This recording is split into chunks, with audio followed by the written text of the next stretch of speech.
The woods were never silent at night. They whispered, they shifted, they breathed. Yet on this night, the forest held its breath. And in that silence, the Carter family realized they were not alone. The trail beneath their boots had narrowed to little more than a deer path, swallowed by creeping roots and crooked branches. But what froze them was not the thorns scratching their arms or the shadows stretching unnaturally long. It was the shoe. A single child's sneaker sat upright in the dirt, clean despite the mud, as if it had been placed there, waiting. Beside it, nailed into the trunk of a birch tree, was a piece of paper, weathered, curling, yet still visible. A drawing, a stick figure with no face, holding the hand of a smaller stick figure with wide, round eyes. The Carters should have turned back then. But dread has a way of rooting the body where fear tells it to run.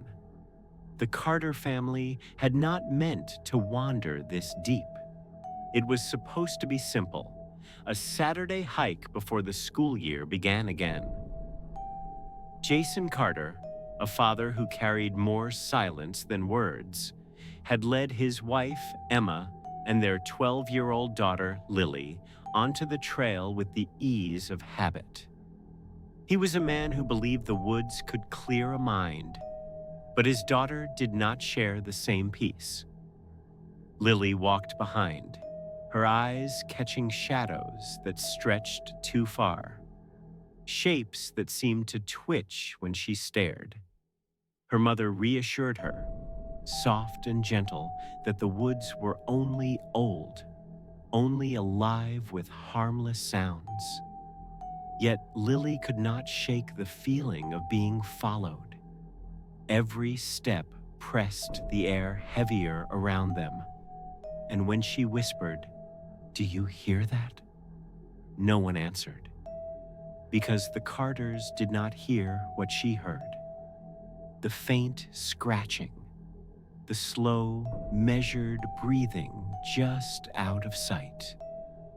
Jason Carter had always sought the woods as his refuge. After his brother vanished 20 years ago, gone during a late summer hike and never found, Jason had convinced himself that nature was not cruel, only indifferent. He had returned to these woods year after year, almost as if daring them to swallow him too. Emma knew this, but never spoke of it. She only watched the way her husband sometimes paused on trails, listening too long, scanning the tree line with eyes too sharp, as if hoping to find a trace of the past. Lily knew only fragments of the story, whispers exchanged at family gatherings, an uncle whose name she was not supposed to ask about.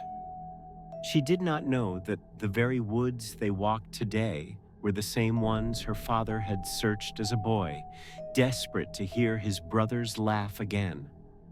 And as they walked deeper, Jason felt the past stirring like a wound reopening, the same metallic tang in the air, the same sense that the forest was not watching. It was waiting. The first shoe appeared at dusk, small, red, laces untied, left neatly on a moss-covered rock. Jason crouched, staring at it for too long, until Emma placed a hand on his shoulder. "Probably left behind," she whispered. But another appeared a half-mile further, then another, always clean, always untouched by weather, each one smaller than the last. And then the drawings began. nailed crudely to trees with rusted nails, flapping when the wind caught them. Some were stick figures smiling beneath the sun. Others were darker, children drawn inside crooked houses, faces staring from windows, trees with hands instead of branches. Lily trembled when she saw the one nailed low enough for her to touch. 3 figures holding hands. 2 tall, 1 small. The small one's head was crossed out with black lines so heavy the paper had torn. Jason pulled her back, his jaw tight, his eyes darker than before. Emma whispered, "We should turn back." But Jason shook his head. Not yet. And though he never said it aloud, they all felt what he felt. This was not random. It was deliberate. Someone wanted them to see this. The forest grew stranger with each step. The air thickened, smelling faintly of iron. The ground grew damp, sucking at their boots, though no river ran nearby. Lily began to cry quietly, wiping her cheeks with trembling hands. Emma begged Jason to stop, but his persistence was unnerving. He kept muttering under his breath, "It's the same place. It has to be." The drawings grew worse. Children drawn with mouths open wide in silent screams. Houses with windows black as voids. And once, a figure drawn larger than the rest, towering above the children with long arms stretching down to touch their heads. The woods pressed closer, the path vanishing until it felt like the trees had closed around them. And then, Lily froze. "Daddy," she whispered, "someone's watching us." Jason turned. For the first time, he saw it too. A shape between the trees. Still. Too still. But when he blinked, it was gone. They should have run. But Jason pressed forward, his mind no longer clear, driven by something unspoken. His family followed because fear can bind as tightly as love. The final clearing broke them. Shoes, dozens of them, scattered, stacked, hung from branches like fruit. Tiny sneakers, muddy boots, sandals with broken straps. And in the center, nailed to a tree thicker than a house, was a sheet of paper so large it must have taken days to pin up. A single drawing. 3 stick figures again, this time drawn in detail.